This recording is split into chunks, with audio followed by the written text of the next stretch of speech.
सदगुरु कबीर साहब का शरीर जब शांत हो गया, उनकी आत्मा निकल गई, शरीर माटी का ढेला पड़ा रह गया, तो उनके दोनों चाहने वाले हिंदू और मुसलमान दावा करने लगे कि हम अपनी मुस्लिम रीति से इसे दफनाएंगे यहाँ इस मज़ार की जगह के आसपास, और वहाँ मंदिर की जगह वो चाहते थे कि हम यहाँ पर उनकी लाश को लेकर जलाएंगे। तो जलाने और दफनाने का झगड़ा शुरू हो गया और बवाल मचना लाजमी था।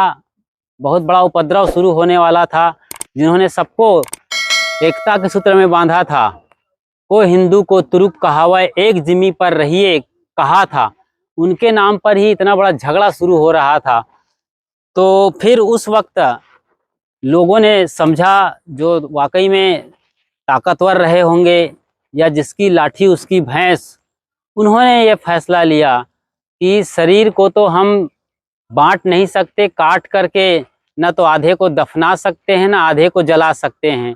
दोनों को संतुष्ट करना बहुत गलत तरीका होगा। जिन्होंने हमें जिंदगी भर जोड़ा, एक किया, न सिर्फ शरीर से बल्कि मन और आत्मा से एकता को सिद्ध किया कि आप एक ही नूर, आप दोनों के भीतर बसते हैं। ऐसे महान इलाही के नाम पर उनके ही शरीर को उनके अनुयायी दो टुकड़े में काट कर जलाना और दफनाना चाहें, ये कैसे संभव था? किसी भी सूरत में संभव नहीं था। तो फिर लोगों ने रास्ता निकाला और दोनों कौम वालों को, जो बड़े जिद पर अड़े थे जलाने और दफनाने के लिए, स्वागत और अभिनंदन है आपका अपने पसंदीदा यूट्यूब चैनल खुशहाल जिंदगी में। आज मगहर में हैं हम। जी हाँ, सदगुरु कबीर साहब का समाधि स्थल, महापरिनिर्वाण स्थल में पूरी जानकारी देंगे हम। ये राष्ट्रीय एकता का वो जगह है जहाँ पर सदगुरु कबीर साहब की समाधि भी है और मज़ार भी। गंगा जमुना की तहजीब का एक बड़ा मिसाल, राष्ट्रीय एकता के प्रतीक सदगुरु कबीर साहब का आखिरी सांस लेने की जगह। जी हाँ, मगहर में ये मुख्य गेट कबीर निर्वाण स्थल का। हम आपको सब कुछ बताने वाले हैं, लगातार आपको हमारा साथ निभाते रहना है। मुख्य गेट के अंदर ये सीधी सड़क है जो कि समाधि स्थल को जोड़ती है। बनारस से तकरीबन 200 किलोमीटर दूर मगहर। आगे सामने ये पुल नज़र आ रहा है, कपड़े के उस पार पुल, वो आमी नदी पर बना हुआ पुल है। आमी नदी के उस पार का इलाका गोरखपुर है, यानी गोरखपुर जनपद में आता है। और ये संत कबीर नगर जिला, पहले जिला बस्ती में आने वाला मगहर अब संत कबीर नगर जिला के नाम से जाना जाता है। आगे सदगुरु कबीर साहब की आदमकद प्रतिमा है, वहाँ आपको लिए चलते हैं। ये खुला प्रांगण है। पिछले कुछ वर्षों से यहाँ पर प्रधानमंत्री मोदी जी और यहाँ के वर्तमान मुख्यमंत्री योगी आदित्यनाथ जी ने मिलकर इसके सुंदरीकरण का बहुत बड़ा काम किया है। कबीर एकेडमी और शोध संस्थान का भी निर्माण किया है, उसे भी हम आपको बहुत बारीकी से दिखाएंगे। और 100 मीटर के अंदर जो मज़ार और समाधि स्थल बना है सदगुरु कबीर साहब का, जो कि पूरी दुनिया में एक मिसाल है, उसे तो बहुत बारीकी से दिखाएंगे, बताएंगे। आप लगातार बने रहिए। फिलहाल ये पाम ट्री और अशोक पेड़ का कतार आपके मन को मोह लेने के लिए काफ़ी है। ये इधर आमी नदी है, उस पर पुल है, उसके उस पार का जनपद बाबा गोरखनाथ के मंदिर के लिए विख्यात गोरखपुर कहलाता है। तत्कालीन मुख्यमंत्री सुश्री मायावती ने इसका निर्माण कराया था।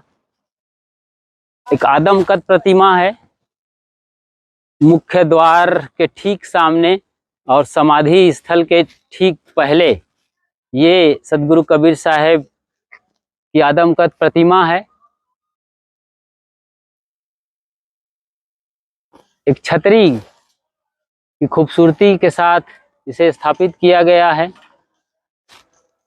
और ये हरियाली तथा पेड़ पौधे इसकी शोभा बढ़ाते हैं। 1997 की बात है ये, जब मुख्यमंत्री मायावती ने अनावरण किया था अपने कार्यकाल के दौरान। ये सदगुरु कबीर साहब की प्रतिमा, सदगुरु कबीर साहब की समाधि एवं मजार स्थल मुख्य गेट के ठीक सामने आप देख पा रहे हैं। 100 मीटर की भी ज़्यादा दूरी नहीं है समाधि स्थल और मज़ार के बीच की। और इसके ठीक सामने इस तरफ हम चलते हैं तो मुख्य गेट है, जहां से हमने आपको दिखाना शुरू किया था। चारों तरफ भक्तों के लिए, संतों के लिए विशेष इंतजामात और आश्रम का पूरा यहाँ पर बड़ा काफिला है, वो सब भी दिखाने वाले हैं। तो यहाँ पर कुछ डिटेल्स है क्षेत्रीय पुरातत्व अधिकारी गोरखपुर मंडल की ओर से। आप इसका स्क्रीनशॉट ले सकते हैं कि ये समाधि एवं मज़ार को कब और किसने बनवाया था और क्या बातें रही हैं सदगुरु कबीर साहब की। चलिए हम आपको बताते हैं। आपने स्क्रीनशॉट ले लिया होगा, उसे भी पढ़ते रहिए, लेकिन हम बताते हैं आपको। फिलहाल तो ये जो सौंदर्यीकरण हुआ है, इस सिलसिले में तमाम वाणियों को यहाँ पर लिखा गया है। जस कथनी तस करनी, जस चुंबक तस ज्ञान, कहें कबीर चुंबक बिना क्यों जीते संग्राम। जहाँ दया वहाँ धर्म है, जहाँ लोभ वहाँ पाप, जहाँ क्रोध वहाँ काल है, जहाँ क्षमा तहाँ आप।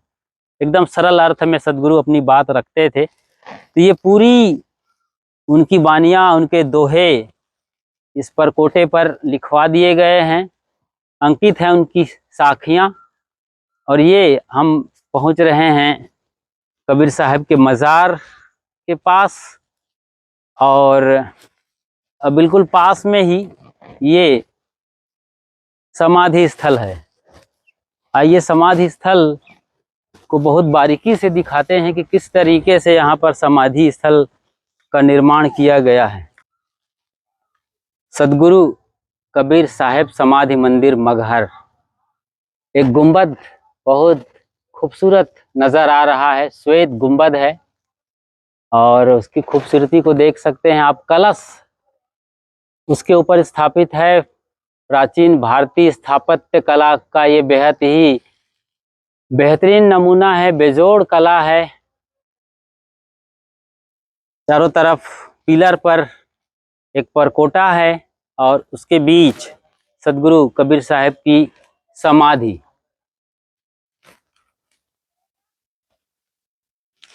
चांदी पर सदगुरु कबीर साहब को उकेरा गया है। सदगुरु कबीर साहब नमः, सदगुरुवे नमः।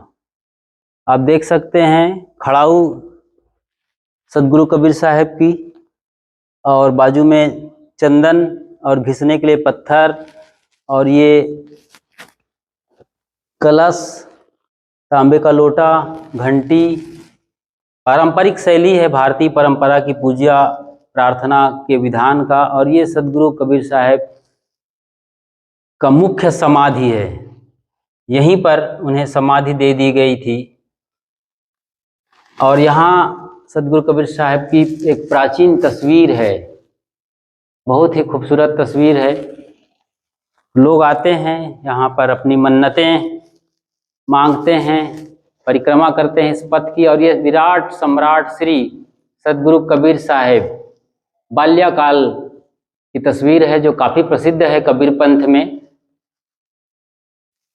और कबीर साहब के बारे में पूरा विवरण है पद के रूप में। हम उस देश के वासी हैं जहाँ जाति वर्ण कुल नाही, शब्द मिलावा है रहा देह मिलावा नाही। ये सदगुरु कबीर साहब की ही मौलिक वाणियों को यहाँ पर रखा गया है। खड़ाऊ और माला, तंबूरा, उनके तमाम साथी संगी होते थे जो गाते थे, बजाते थे। उनकी यादें अभी भी बरकरार हैं। प्रतिमा के रूप में सदगुरु कबीर साहब, ये प्रतिमा तांबे की मालूम पड़ रही है। ये समाधि का पूरा दृश्य आप देख पा रहे हैं। दुनिया भर से सैलानी, श्रद्धालु, प्रेमी, कबीरपंथी, गैर कबीरपंथी, कबीर प्रेमी सब आते हैं और इसके दर्शन करते हैं। यहाँ इस तरफ कबीर साहब को उकेरा गया है, जो उनकी प्रसिद्ध प्रतिकृति लंदन से मिली हुई थी, जो तस्वीर के रूप में उसे उकेरा गया है।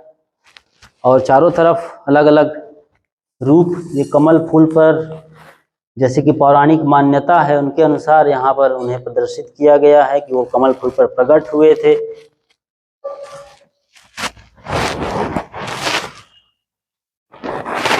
मुख्य समाधि स्थल सदगुरु कबीर साहब।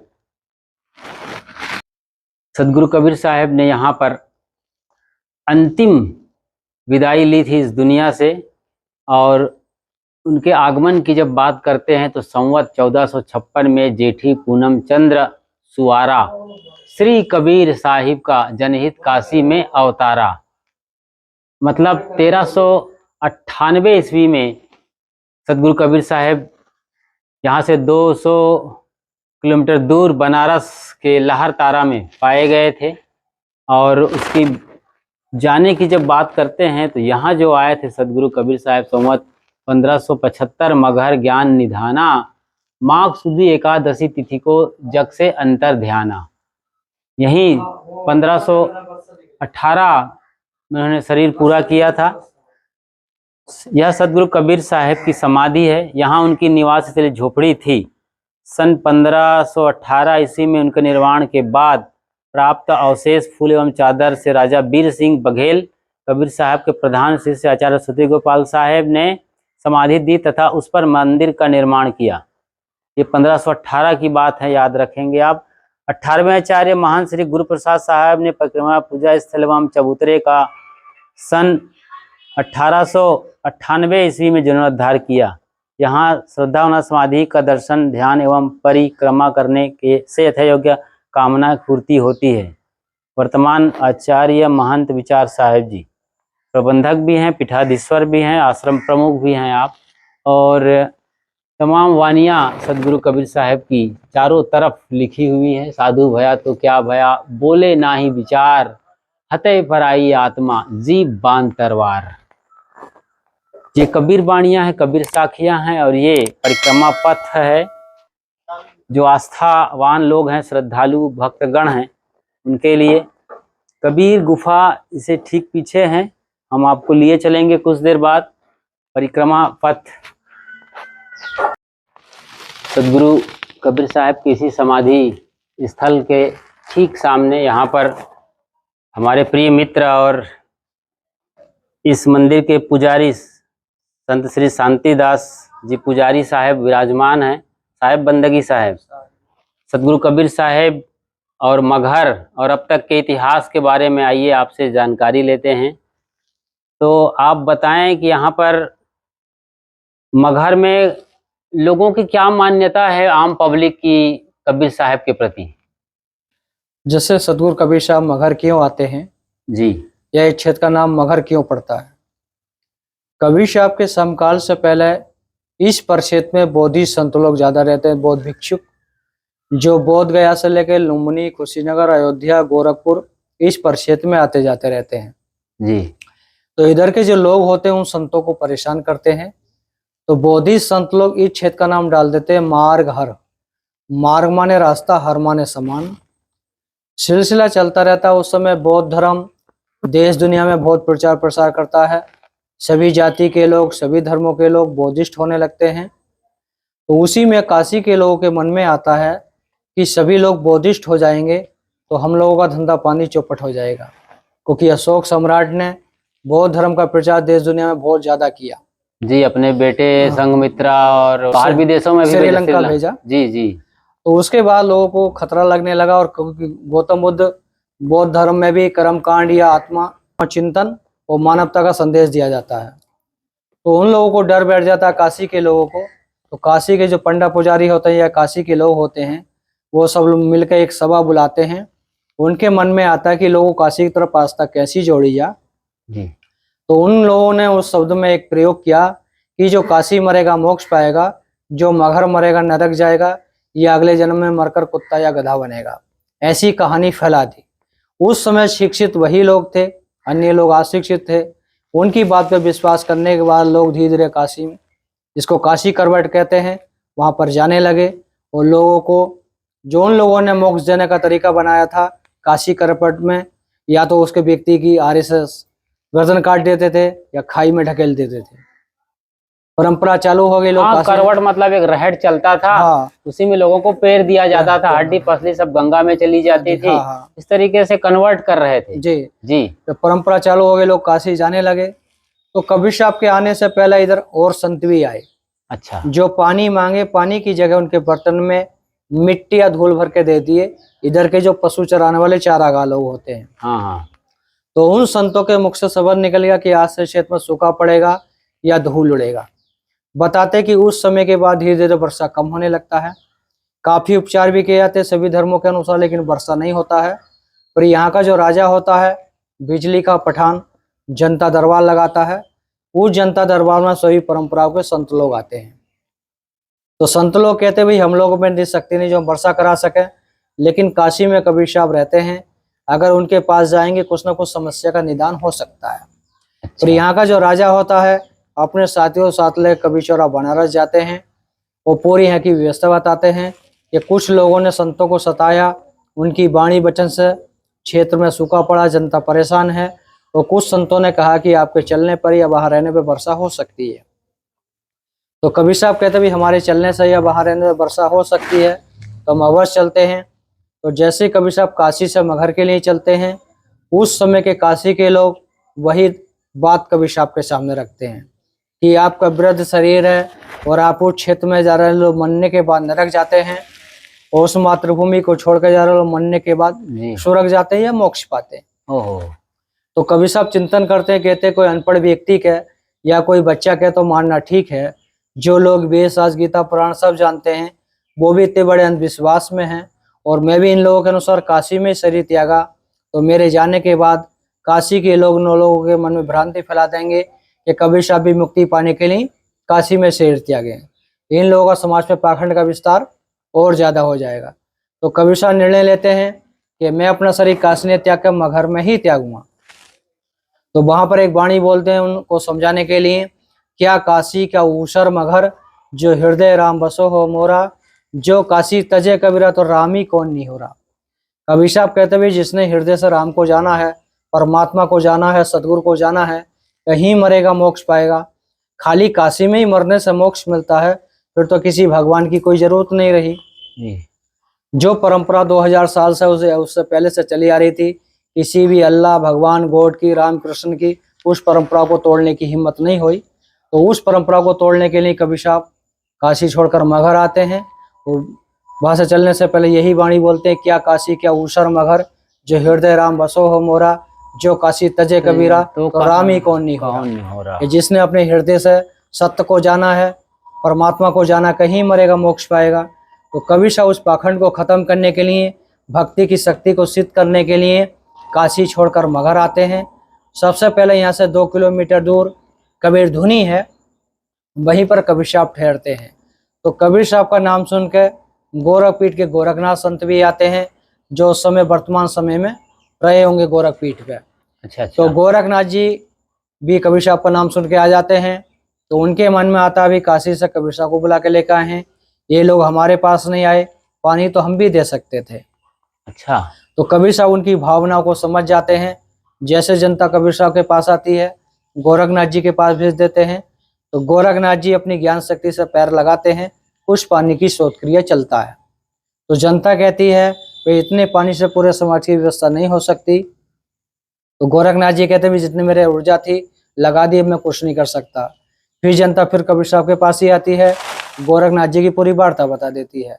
तो कबीर साहब अपने ध्यान में जाते हैं, अपनी ध्यान शक्ति के आधार से वर्षा कराते हैं। इतना वर्षा होता है जो नदी नाले सूखे रहते हैं या आमी नदी सूखा रहता है, उसमें पानी रीति चलने लगता है। उस समय के बाद इस क्षेत्र में वर्षा प्रारंभ हो जाता है। फिर वहां पर 5 संतों का मिलन होता है, कबीर साहब, नानक साहब, गोरखनाथ, केशवदास, संत रविदास। अच्छा। उसके बाद कबीर साहब फिर यहाँ पर आते हैं, यहाँ अपना ऊंचा टीला देख के झोपड़ी बनाकर रहने लगते हैं। संत जन, भक्त जन उनसे मिलने के लिए या दर्शन करने के लिए, सत्संग सुनने के लिए आते जाते रहते हैं। जब ज़्यादा भीड़ होने लगती है तो पीछे कबीर गुफा या कबीर साहब एकांत में कभी कभी जाकर बैठते हैं। जब उनका जाने का समय होता है, जो ज्ञानी संत होते हैं या ज्ञानी भक्त होते हैं, उनको अपनी ज्ञान ऊर्जा से पता चल जाता है कि इस तिथि में मेरा शरीर छूटेगा, तो कबीर साहब भी अपनी पूर्ण तिथि बता देते हैं। तो उस तिथि पे बनारस के राजा बीर सिंह बघेल भी आ जाते हैं, बिजली खां पठान भी आ जाते हैं और अन्य संतजन भक्तजन भी उपस्थित होते हैं। तो कबीर साहब कहते हैं कि भाई अब मेरा जाने का समय है, मैं झोपड़ी में जा रहा हूँ। जब तक आप लोगों को लगा कि मैं जीवित हूँ, जब तक झोपड़ी नहीं खोल के देखना। जब आप लोगों को लगा कि मैं चला गया तो झोपड़ी खोलकर देख लेना। ऐसे ही होता, कबीर साहब अंदर चले जाते हैं, झोपड़ी बाहर से बंद करा दिया जाता है। जब तो लोगों को महसूस होता कबीर साहब जीवित हैं, कोई विचार नहीं किया जाता। जब लोगों को लगता कबीर साहब चले गए तो खोलने का विचार किया जाता है। तो बताते हैं खोलने से पहले ही दोनों धर्मों में उनके संस्कार को लेकर विवाद खड़ा हो जाता है। हिंदू राजा कहते हैं हमारे गुरु थे, हम अपने धर्म के अनुसार उनका संस्कार करेंगे। मुस्लिम राजा कहते हैं भाई नहीं, हमारे गुरु थे, हम अपने धर्म के अनुसार उनका संस्कार करेंगे। यही विवाद दोनों में छिड़ जाता है, कोई भी किसी की बात को सुनने के लिए तैयार नहीं होता। तो उसी परिस्थिति में दोनों में निर्णय होता कि अभी युद्ध करेंगे, युद्ध में जो जीतेगा वही उनका देह संस्कार करने का अधिकारी रहेगा। ये इतनी बात आती है तो दोनों समाज के राजा आमने सामने तलवार लेकर तैयार हो जाते हैं। तो उसी परिस्थिति में बताते हैं कि आकाशवाणी होता, खोलो पर्दा है नहीं मुर्दा, युद्ध मिथ्या तुम कर डाली, सुन के वाणी अचर निशानी, देख निशानी कर डाली, रोबे परवीना हतमत चीना। यह आकाशवाणी होता है, दो लोग विमर्श करते हैं, वो झोपड़ी खोलते हैं। झोपड़ी खोलते तो बताते हैं उसकी जगह फूल और चादर पाया जाता है, शरीर नहीं। उसी से हिंदू राजा यहाँ पर समाधि मंदिर स्थापित कर देते हैं और मुस्लिम राजा उधर मजार स्थापित कर देते हैं। झगड़ा दोनों का समाप्त हो जाता है, जिसको कबीर साहब ने अपनी वाणी में कहा भी है, जो कि तो दर्दिनी चंदरिया झीनी रे झीनी, जो पानी में पानी मिले कबीरा तो धूरे का है मिले कबीरा। तो कबीर साहब अपनी ज्ञान शक्ति से प्रकट हुए, अपनी ज्ञान शक्ति से चले गए। जो भी कबीर साहब के ज्ञान मार्ग पर चलेगा, जिसका उनका ज्ञान मार्ग है, सांच बराबर तप नहीं, झूठ बराबर पाप, जाके हृदय सांच है ताकि हृदय आप। जो भी इस मार्ग से चलेगा उसको ज्ञान की प्राप्ति होगी, उसकी अपनी अनुभूति हो जाएगी, वो कुछ भी अपना जान सकता है। संत सम्राट सदगुरु कबीर साहेब का निर्वाण स्थल मगहर में, जी हाँ, समाधि स्थल है और समाधि मंदिर आप देख पा रहे हैं। और इसके ठीक 100 मीटर दूर पर ये मज़ार है मुस्लिम परंपरा का। ये हिंदू परंपरा और आस्था का प्रतीक समाधि मंदिर और वहाँ मज़ार अद्भुत है। राष्ट्रीय एकता के प्रतीक सदगुरु कबीर साहेब 600 बरस से ज़्यादा वक्त तक गुजर गया है, लेकिन जिस तरीके से उन्होंने गंगा जमनी तहजीब की परंपरा को निभाते हुए आज तक दोनों कौम को बांध कर रखा है, उसकी ये मिसाल है। मज़ार और ये मंदिर, समाधि स्थल और मकबरा, वाह क्या कहने हैं। दोनों कौम के लोग आते हैं, अपनी अपनी तरीके से पूजा प्रार्थना और अरदास करते हैं, आयतें पढ़ते हैं, भजन प्रार्थना करते हैं और अपने लिए जो कुछ भी हो सकते हैं वो मांगते हैं। और जो लोग समझदार हैं, गहरे में जाते हैं कबीर ज्ञान के, वो लोग सदगुरु कबीर साहब की वाणी के आधार पर अपने जीवन को तराशते हैं, सजाते हैं, संवारते हैं, क्योंकि उन्होंने अपनी मौलिक रचना बीजक और उसके अलावा तमाम वाणियों में हम सबको संदेश दिया है कि अपने आचरण सुधारो, निर्मल कर्म करो, मन को निर्मल करो और जगत मुक्ति के लिए साहस ध्यान करो। तथा मानवता का संदेश देने वाले महान सुधारवादी, मानवतावादी सदगुरु कबीर साहब ने हमें ऐसा जीवन दर्शन दिया है कि सबसे प्रेम करो। सदगुरु कबीर साहब का ये समाधि मंदिर, गुंबद पर हम नज़र रखते हैं क्योंकि मज़ार का भी गुंबद बिल्कुल इसी से मिलता जुलता है। एक गोलाई को नज़र रखिए आप और उस पर कलश, सफ़ेद रंग के ही ये गुंबद हैं मंदिर के ठीक ऊपर। और इधर अब मज़ार को देखते हैं तो मज़ार भी लगभग उसी आकार के गुंबद का है, कोई ज़्यादा फर्क नहीं है, थोड़े से रंग रूप बदले हैं। रंग तो बिल्कुल वही है, बल्कि रूप हल्का सा, कुछ फूल अलग ढंग के हैं।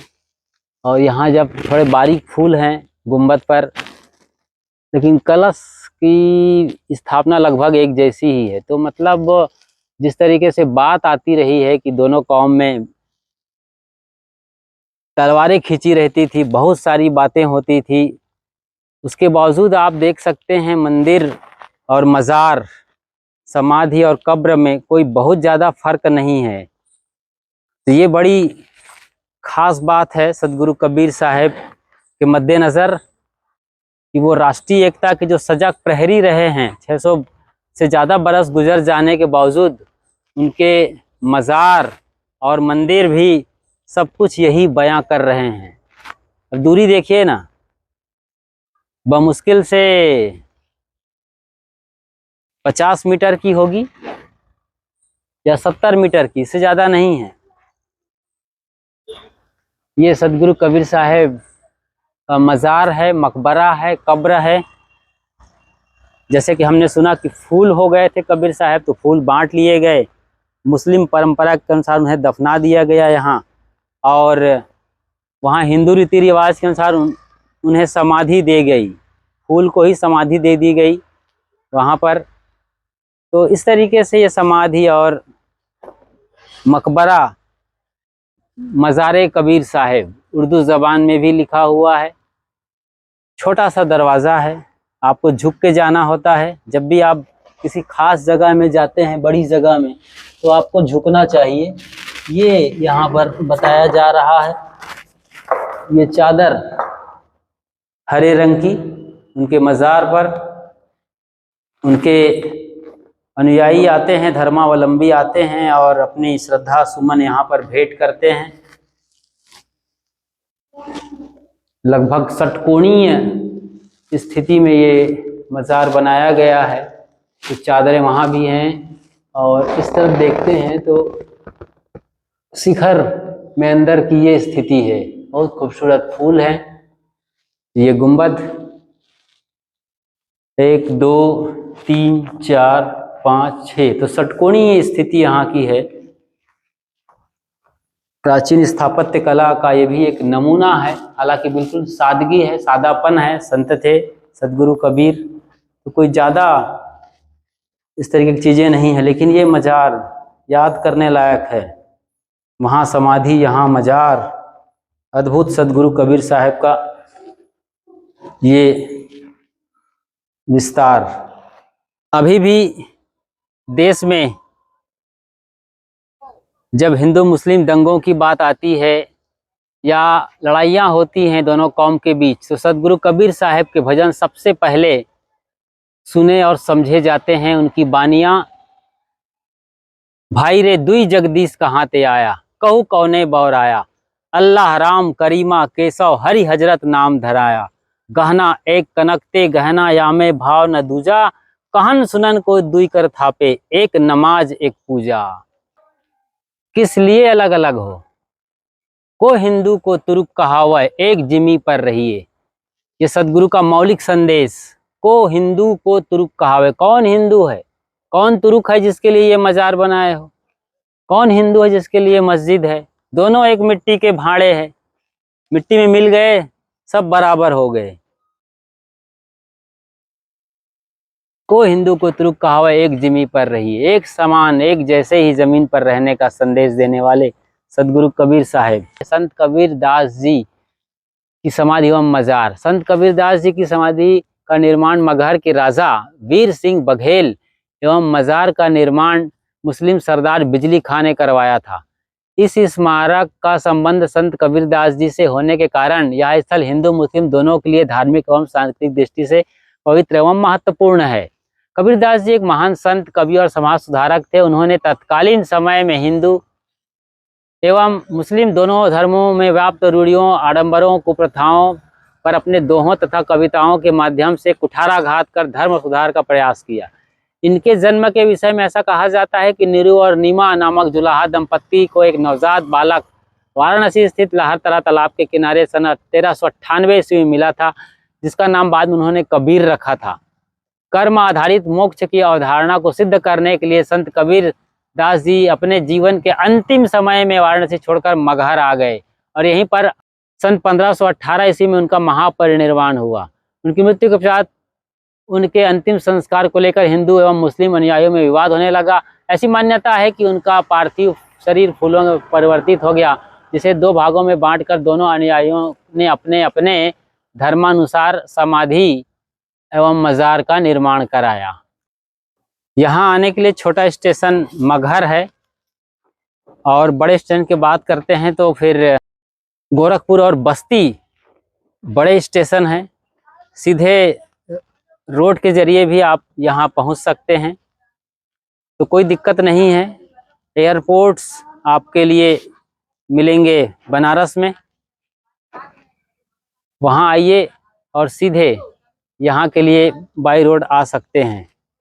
सदगुरु कबीर साहब का शरीर जब शांत हो गया, उनकी आत्मा निकल गई, शरीर माटी का ढेला पड़ा रह गया, तो उनके दोनों चाहने वाले हिंदू और मुसलमान दावा करने लगे कि हम अपनी मुस्लिम रीति से इसे दफनाएंगे यहाँ इस मज़ार की जगह के आसपास, और वहाँ मंदिर की जगह वो चाहते थे कि हम यहाँ पर उनकी लाश को लेकर जलाएंगे। तो जलाने और दफनाने का झगड़ा शुरू हो गया और बवाल मचना लाजमी था। बहुत बड़ा उपद्रव शुरू होने वाला था। जिन्होंने सबको एकता के सूत्र में बांधा था, को हिंदू को तुरुप कहावै एक जिमी पर रहिए कहा था, उनके नाम पर ही इतना बड़ा झगड़ा शुरू हो रहा था। तो फिर उस वक्त लोगों ने समझा, जो वाकई में ताकतवर रहे होंगे या जिसकी लाठी उसकी भैंस, उन्होंने ये फैसला लिया कि शरीर को तो हम बांट नहीं सकते, काट करके न तो आधे को दफना सकते हैं ना आधे को जला सकते हैं। दोनों को संतुष्ट करना बहुत गलत तरीका होगा। जिन्होंने हमें जिंदगी भर जोड़ा, एक किया, न सिर्फ शरीर से बल्कि मन और आत्मा से एकता को सिद्ध किया कि आप एक ही नूर आप दोनों के भीतर बसते हैं। ऐसे महान इलाही के नाम पर उनके ही शरीर को उनके अनुयायी दो टुकड़े में काट कर जलाना और दफनाना चाहें, ये कैसे संभव था? किसी भी सूरत में संभव नहीं था। तो फिर लोगों ने रास्ता निकाला और दोनों कौम वालों को, जो बड़े जिद पर अड़े थे जलाने और दफनाने के लिए, यहाँ ये सामने इस मज़ार को आप देख पा रहे हैं, जिसके बीच की दूरी मंदिर के साथ बिल्कुल महज 50 से 70 मीटर की हो सकती है, 100 मीटर भी दूरी नहीं है। तो दोनों को समझाया गया कि आप फूल ले लीजिए और फूल को अपने अपने रीति रिवाज के अनुसार अंतिम संस्कार करिए, क्योंकि शरीर को जब जलाया जाता है तो जो भी हड्डी के अवयव मिलते हैं उसे भी फूल कहा जाता है। तो कई तरीके से बड़ी गहन गंभीर मीटिंग के बाद ये नतीजा सामने आया कि आप फूल लेकर अंतिम रस्म अदायगी करें, क्योंकि शरीर तो साहब का मिट्टी में मिलना तय है, उसके लिए लड़ाई करना अच्छी बात नहीं है। जिंदगी भर उन्होंने समझाया है, भाई रे दुई जगदीश कहाँ ते आया, और हम उन्हें फिर दो धड़े में बांटकर दो कौम के नाम पर उनको टुकड़े करें, ये कैसे संभव था? तो उनके उस वक्त जो समझदार लोग थे, ताकतवर लोग थे, उन्होंने रास्ता निकाला, फूल दे दिए दोनों कौम को, और उन्होंने अपने अपने रस्म अदायगी के साथ यहाँ मज़ार में उन्हें दफनाया गया, चादरों को और फूल को, और यहाँ ये समाधि स्थल में उन्हें उन्हीं फूलों को समाधि दी गई। और शरीर के साथ क्या किया गया ये रहस्यमय है, क्योंकि इसके बारे में जितनी भी सच्चाई जानेंगे सिवाय झगड़ा के कुछ भी नहीं होना है। जो जिंदगी भर प्रेम बांटते रहे, अब शरीर तो एक ही था, 1000 शरीर तो उनके कर नहीं सकते, तो शरीर को सुरक्षित तरीके से अंतिम संस्कार कर दिया गया होगा। दोनों ने मिलकर किया होगा, उस वक्त दोनों कौम मौजूद रहे होंगे, लेकिन कोई फर्क नहीं पड़ता है। शरीर तो माटी का ढेला हो जाता है, जब आत्मा थी तब तक वो सजग और जीवित रहे। शरीर फिर क्या मूल्य है, माटी में मिलना ही मिलना है। तो आखिरकार उन्हें सुपुर्दे खाक कर दिया गया होगा। और इसी के लिए अद्भुत मिसाल के तौर पर ये मगहर, जो कि गोरखपुर से तकरीबन 200 किलोमीटर दूर है, आजकल संत कबीर नगर जिला में आता है। संत कबीर नगर जिला नाम रख दिया गया है, जो पहले मगहर बस्ती जिला में आता था। अब आप सीधे यहाँ पहुँच सकते हैं, आ सकते हैं, तमाम साधन सुविधाएं उपलब्ध हैं। जनवरी में हफ्ते भर का यहाँ पर मगहर महोत्सव मनाया जाता है। उस वक्त आते हैं तो यहाँ आपके लिए काफ़ी कुछ दर्शनीय होगा। आमी नदी पास में ही है और कबीर धुनी है पीछे, और नया एकेडमी और बाकी चीज़ें को हम चलिए आपको दिखाते हैं। संरक्षित भवन है, इसे कोई तोड़ फोड़ बिगाड़ नहीं कर सकता, वरना काफ़ी बड़ी रकम के साथ यानी 5,000 रुपये के साथ 3 माह तक की उसको जेल हो सकती है। सदगुरु कबीर साहब की ये साधना गुफा है। जी हाँ, जब मगहर आए थे तो सबसे पहली बार इसी जगह पर ऐसे ही तमाम पेड़ पौधों के नीचे वो रहा करते थे। और ये गुफा में क्या स्थिति है आजकल वो हम देखते हैं, बहुत बारीकी से इन चीज़ों को समझते हैं। ये मस्त आधुनिक रूप दिया गया है यहाँ पर सदगुरु कबीर साहब के इस अद्भुत और ख़ास जगह को।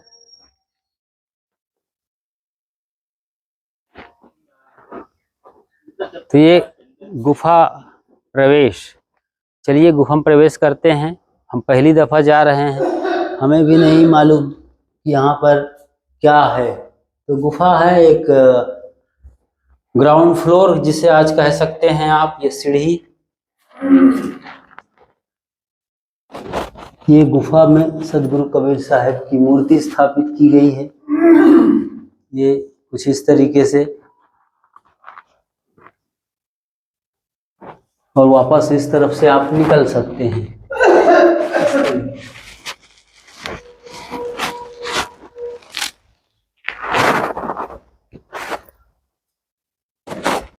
संत कबीर अकादमी मगहर का शिलान्यास श्री नरेंद्र मोदी प्रधानमंत्री के कर कमलों द्वारा किया गया था। योगी आदित्यनाथ जी महाराज मुख्यमंत्री उत्तर प्रदेश भी उस वक्त मौजूद थे, बाकी ये मेंबर्स। तो चलिए देखते हैं कि संत कबीर अकादमी मगहर का शिलान्यास तो हो चुका है, मगर अभी निर्माण में क्या हो रहा है। तो तमाम शिल्पी लगे हुए हैं, आप देख सकते हैं। विशाल परिसर दिखाई दे रहा है। ये एक पथ नज़र आ रहा है, बढ़िया सा ग्राउंड या गार्डन कहना चाहिए आपको, वो बनाया जा रहा है। लगातार काम चल रहे हैं, लगे हुए हैं। यहाँ पर इस तरीके से ये मूर्तियाँ उकेरी जा रही हैं, झीनी झीनी बीनी चदरिया। तो ये राजा आए थे उड़ीसा के मिलने सदगुरु कबीर साहब से। कबीर साहब के प्रधान शिष्य श्रुति गोपाल साहेब कबीर चौरा मठ काशी में उनको पानी पिला रही है कमाली। जी हाँ, सदगुरु कबीर साहब की मानस पुत्री कमाली। तो ये उनके जीवन दर्शन से जुड़े हुए तमाम लोग और कहानियाँ, घटनाएं यहाँ पर इस तरीके से पूरे ये एक गैलरी बनाई जा रही है, आप देख रहे हैं। तो गैलरी का निर्माण हो रहा है और खूबसूरत पेड़ लगे हैं, इसकी कटिंग यहाँ पर होती है और तराशे जाते हैं, जैसे इन पत्तों को तराश दिया गया है। तो ये काफ़ी बढ़िया लुक बनने जा रहा है। वहाँ पर संत कबीर अकादमी और शोध संस्थान का नज़ारा यहाँ से दिख रहा है। चलिए थोड़ा सा एक वानगी के रूप में दिखा देते हैं आपको। सरकार ने अब पूरी जिम्मेदारी ले ली है। यहाँ के वर्तमान महंत विचार साहब जी अपनी ओर से अपनी मौजूदगी ही देते हैं, बाकी का सारा काम ये जो बिल्डिंग कंस्ट्रक्शन का है, इस तरह के निर्माण का है, वो सरकार के देख रेख में हो रही है। मतलब सरकारी काम चल रहा है। ये है संत कबीर अकादमी एवं शोध संस्थान। संत कबीर छात्रावास यहाँ पर तैयार है। ये दोनों बड़े बड़े हॉल और संस्थान, छात्रावास और संस्थान तो लगभग निर्मित हो चुके हैं, और अफसर के लिए या बाकी छात्रों के लिए और भी बहुत कुछ यहाँ पर तैयारी चल रही है ताकि आने वाले समय में छात्र सदगुरु कबीर साहब पर शोध कर सके, पीएचडी करें और उनके गहन गंभीर वाणियों को पढ़कर अपने भीतर कबीरत्व जगा सकें। और उधर ताना बाना की बिल्डिंग नज़र आ रही है। ताना बाना से मतलब है कि लोगों के लिए कई सुविधाएं हैं, जैसे भोजनालय और शयनालय के अलावा सत्संग सभागार, विचार विथिका कक्ष, ये सब निर्मित किए गए हैं यहाँ। चलिए वहाँ पर भी देख लेते हैं रसोई घर वगैरह को बड़ी बारीकी से। ताना बाना प्रदर्शनी कक्ष सदगुरु कबीर साहब के जीवन दर्शन और उनसे जुड़ी हुई जो चीज़ें हैं उनका यहाँ पर विस्तार मिलेगा आपको। यहाँ मन ही मनोरथ छाड़ी दे, तेरा किया न होई, पानी में घिउआ निकसे, तो रूखा खाए न कोई। ये सब चीज़ें हैं। ऐसे ही जिन खोजा तिन पाइयाँ। ये एक सभागार, एकदम खुला प्रांगण और बढ़िया परिदृश्य। महोत्सव के समय यहाँ नज़ारा देखने लायक होता है। और ये कबीर ताल, जिसे आप लहर ताल भी कह सकते हैं, लहर तारा भी कह सकते हैं, क्योंकि कबीर चौरा और लहर तारा की कोई कमी नहीं है। निर्गुण व्याख्या केंद्र है। बताइए, निर्गुण को व्याख्या करना, जिनको व्याख्या करना ही इम्पॉसिबल है, लेकिन फिर भी ये देखिए, आमंत्रण सूचना हर रविवार हर महापुरुषों की तिथियों पर सत्संग होता है यहाँ। ये आ सकते हैं आप। 9 से 11 का टाइम रहता है सुबह को, और शाम वाला प्रोग्राम 3 से 5 बजे तक। विचार साहेब जी जो कि वर्तमान पीठाधीश्वर हैं, उनके संरक्षण में ये सारा काम होता है। फिलहाल यहाँ रसोई घर, भोजनालय आप देख पा रहे हैं। यहाँ बढ़िया इंतजाम है भोजन का। संत जन बैठे हैं, भोजन कर रहे हैं। ये देखिए, ये पाटला बड़ा देखने लायक है।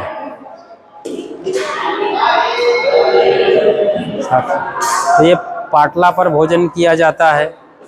ये देखने वाला बढ़िया नज़ारा है ना। नाभि के बराबर पाटला होना चाहिए, यानी ये पीढ़ा। ये पहली बार यहाँ पर देखा मैंने कि अच्छा इंतजाम है साधारण जन से लेकर संतों, महंतों और कबीरपंथ से जुड़े हुए तमाम हस्तियों के लिए। वर्तमान प्रमुख सद्धे साहेब जी, साहेब बंदगी साहेब जी भोजन पा रहे हैं। और यहाँ पर छत्तीसगढ़ से आई हुई तमाम दीदी, बहनी, दाई भोजन बना रहे हैं। वाह, ये बढ़िया नज़ारा है। वाह, रंग बिरंगे पहिरे चीर, हरी बढ़िया रोटियां बनाई जा रही हैं यहाँ पर। ये देखिए, कहाँ से आई है?